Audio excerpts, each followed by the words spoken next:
کلام حق جو حکمت اور فہم دیتا ہے۔ زبور نمبر 27 اس کی پہلی 6 آیات کی تلاوت۔ داؤد کا مزمور۔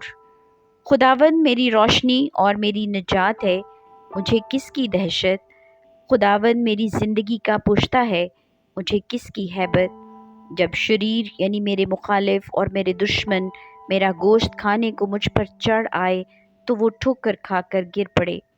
خواہ میرے خلاف لشکر خیمہ زن ہو، میرا دل نہیں ڈرے گا۔ خواہ میرے مقابلے میں جنگ برپا ہو تو بھی میں خاطر جمع رہوں گا۔ میں نے خداوند سے ایک درخواست کی ہے، میں اسی کا طالب رہوں گا کہ میں عمر بھر خداوند کے گھر میں رہوں، تاکہ خداوند کے جمال کو دیکھوں اور اس کی ہیکل میں استفسار کیا کروں۔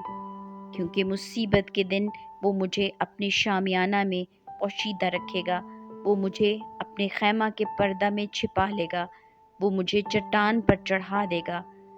اب میں اپنے چاروں طرف کے دشمنوں پر سرفراز کیا جاؤں گا۔ میں اس کے خیمہ میں خوشی کی قربانیاں گزرانوں گا، میں گاؤں گا، میں خداوند کی مدح سرائی کروں گا۔